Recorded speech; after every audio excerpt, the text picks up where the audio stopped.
Hi guys! So today we wanted to make a video all about our tips for purchasing items on eBay. This was a requested video.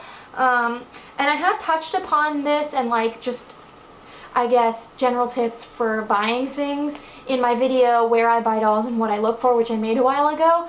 But since there was a lot of different topics in that one, like buying things at the store and buying things secondhand and then online shopping, we didn't really spend a lot of time on eBay, and we have bought things on eBay for a long time now. First of all, let's talk about some of the misconceptions about eBay. The first being, and this is the one I hear the most, that eBay is more expensive.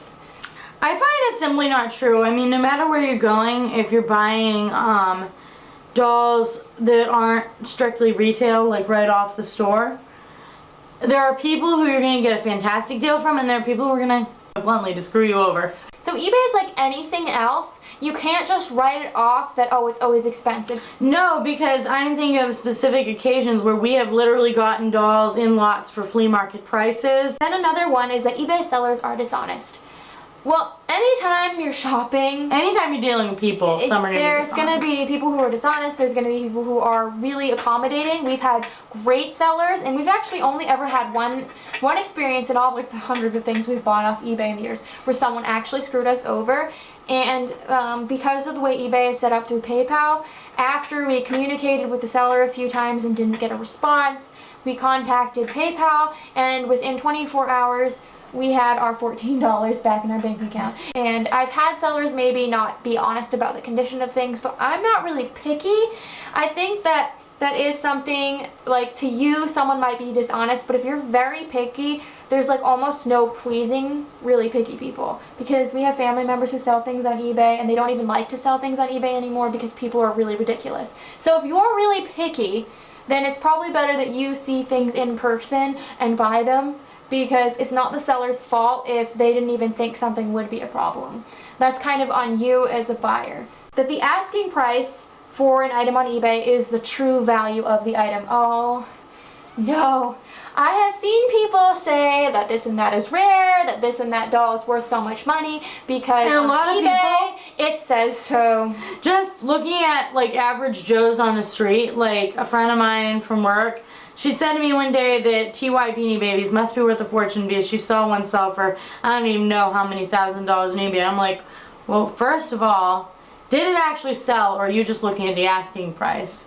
And then she's like, oh, I didn't even think of that, because I'm like, what they're asking, they might not get. That goes along with my last thing on this, that if the item is not listed now, or it's not listed often, that makes it really rare.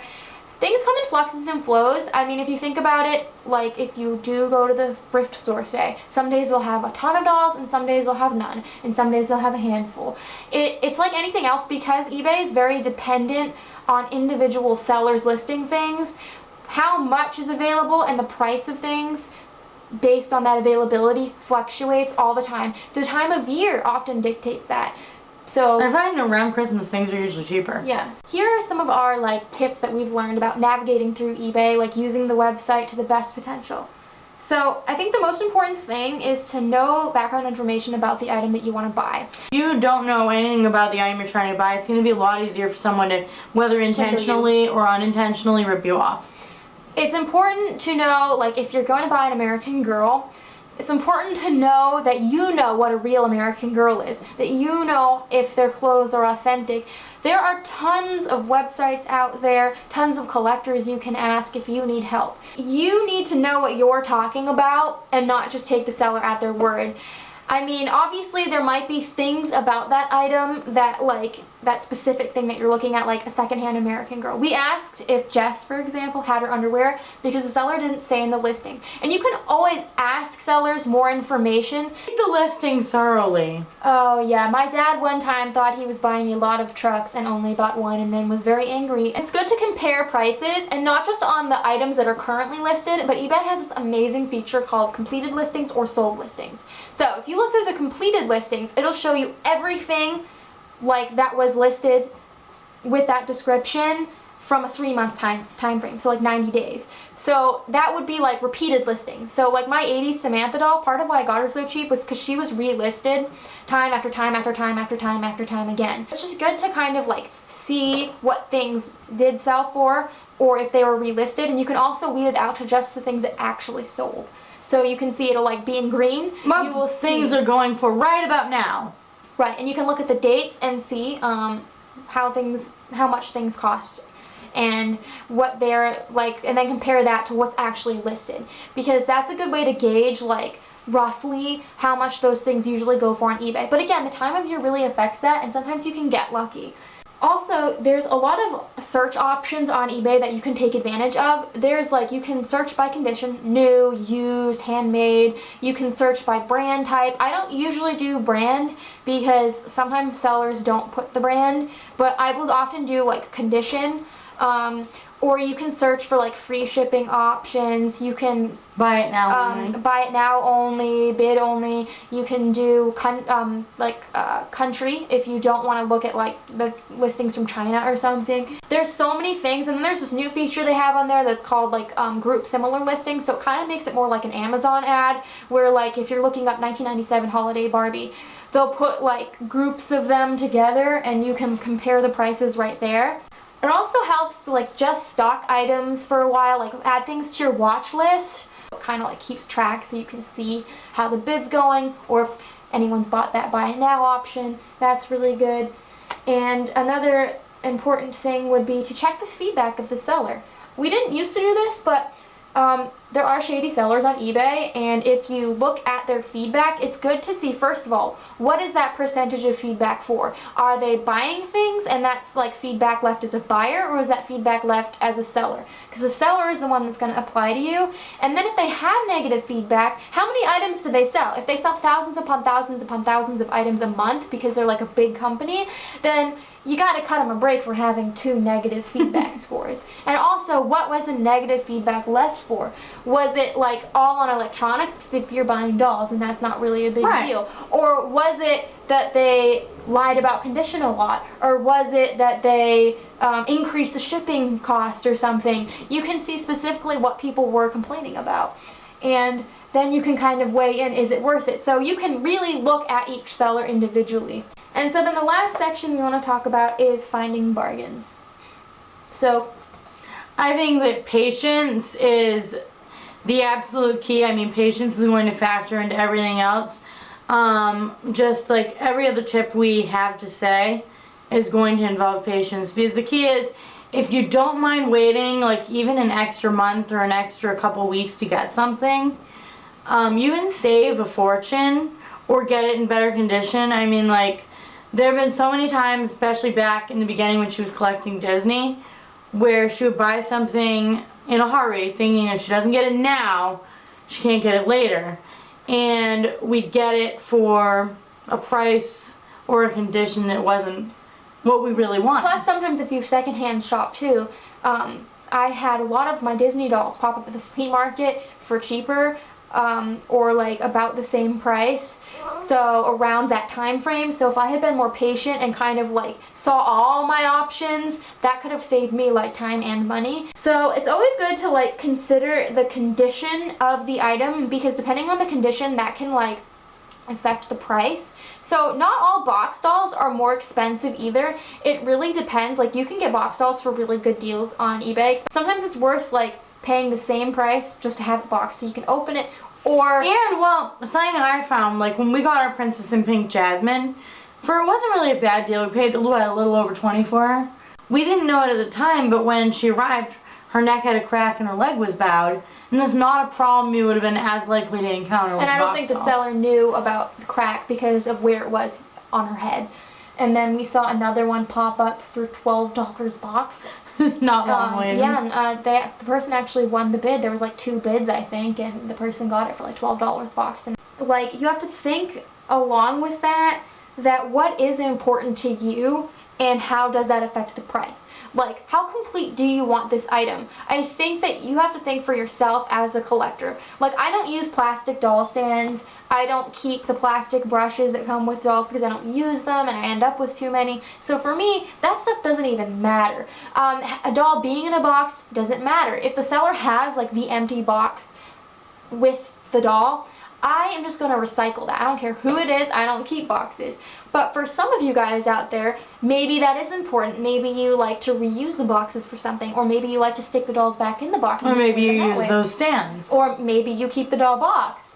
Or maybe you don't make earrings like me, so you want the doll to have her earrings. Or maybe you make clothes, so you don't care if the doll doesn't have underwear. Or maybe you're customizing this doll and you don't really need anything. So right, so what you want it for, what you're going to do with the doll. And if you have to piece things together later, that can cost a lot of money, because what some people want for like an individual shoe or an individual shirt, it's absurd. Sometimes you're better off getting extra stuff, because even if you don't want to keep it, you can sell that extra stuff. Like, I don't do that. I like extras. We like to hoard it. But sometimes it makes more sense for what the price is, rather than trying to like buy just the one thing. And also, you really should consider shipping. A lot of people will be like, the bid is $2.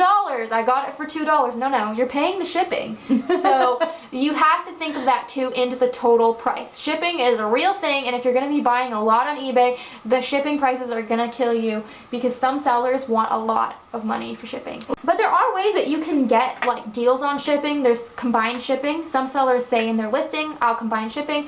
And what that means is if you buy multiple items from one seller, they will put them in like one package, and they will knock off like the price difference, because they're not using like another box. But if you want like a cheaper shipping option, you can ask for that and see if they can do that for you. Some of them even have the option right on like the down bar. You can do like regular, you can do priority. Some of them even offer to take things out of like the boxes. Yes. So that it doesn't weigh as much, and they ship People it cheaper. offer to do that with like the Bratz baby fashion packs. Sometimes the buy it now options seem like they're more expensive, but if you see how the bids usually end on that item, a lot of times people get into bidding wars with each other. And you would have been better off just doing the buy it now. And if you really need something in the moment, or you just don't have the patience, like you really don't want to sit around and wait forever because you'd rather have it longer and use it more, then the buy it now can be great, and a lot of them have make offers. A lot of Colleen's American Girl Emily stuff had a make offers on it. You make an offer. Number one, please do not ever make an offer on an item that does not have the make offer button. And when you do make an offer, don't insult them with the offer. Like, I only go a few dollars down from their make offer price. Like, the more expensive an item is, the percentage like of what you can ask that's reasonable off kind of increases. So like on a $100 item, you could probably say, I'll offer you $85, and that probably won't offend them. But on like a $10 item, you can't just ask for like $9 off. You can't ask for the item for $1. You might only get like $1 or $2 off. In terms of like knowing what to pay for things, there's obviously like the research, and obviously like how badly you want the item, because sometimes it's like if you need clothes for your dolls really badly and you really want them to have the right clothes, maybe that'll make you be willing to pay more. Or if you had something growing up and you're trying to replace it. So those are all things that like factor into your individual like pricing, and I can't sit here and tell you what is and isn't a good deal. People always ask me that, and I honestly hate answering that question, because that's going to vary depending on my budget is very different than yours. How interested in dolls I am is probably very different than you. The key is to, before you start bidding or buying, just think about what you realistically would be willing to pay. And if you want to have, I guess, a guideline for that, I always think of, number one, how much would this item cost today in stores? Obviously, like in the 80s, the the inflation was different for money. So you can't expect to get an American Girl doll for like $84 like they used to cost back in the 90s, because they now cost like $115, $120. Then you have to factor in, like, yes, how frequently this thing gets listed, how desirable is it to other collectors, how badly do I want this, like all of those little variables that we mentioned before, you have to kind of consider, and that's where you can kind of formulate the price. So, and also, that's really good to consider when you're buying lots of dolls. Yeah, think about when you're buying a lot, think about how much each item in the lot is worth. And if you want each item in the lot. Right, and how much it's worth to you. Like you were saying before, you might not want each Barbie in that lot. And if you're like us and you keep everything, it's like, okay, well that's a cool bonus. But then if you're someone who's going to resell part of it, it's like, oh, well, I didn't get my money back. Even though I keep things, I also don't count like extras that I don't really have a need for into that price.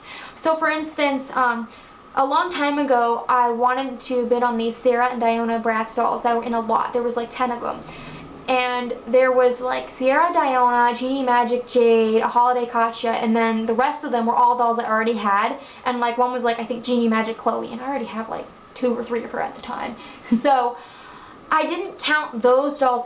The last thing we'll touch upon is like actually bidding, and I guess what I've learned from my experience when it's come to bidding. Well, I think what a lot of people, the mistake they make is when they place a bid on an item and someone else places a higher bid, they start going back and forth. And there's this kind of misconception that if you're currently winning the bid, that somehow ensures that you're going to end up with the item. When in fact, all of that like back and forth bidding, like it just jacks price right, up. even if it's $1 or 50 cents, you're jacking the price up, and you're just like adding fuel to that fire. So the truth is that it doesn't matter who's winning the bid until like the day that the auction ends. And I typically don't even place bids until the last day. I watch the item, I see if other people jack up the price through back and forth bidding, so I mean, I don't waste my time. Part of it's knowing your price. I mean, I'll watch the item, and then if it goes out of my range, I won't bid at all. I'll just be like, oh, you know, this is already more than I want to pay, or it's right at what I want to pay, and it's a week away, so no. That's why it's good to have a price set in mind, because that way you don't get caught up in that I must be winning this. Because I used to do that and I ended up like overpaying for things. I think it's better just to leave it until the day that you're going, like the bid ends, the auction ends. It's good to have that price set, and even if it ends up going $1 or $2 more, you don't know what that person who won its max bid was. So it's just really important to stay like level-headed and not just like fight people and get intense. It's all about like playing the game. And I've become like a shark on eBay. I almost win every single thing I bid on, because I just have learned to be patient, and I've learned to not get caught up in that stuff. And knowing which ones are even worth our time bidding on. Right. So I hope you guys enjoyed this video and that our tips could help you out. And until next time, love your dolls, love yourself, and love your life. Ay, look, I've just got Sadina. Ay, nice.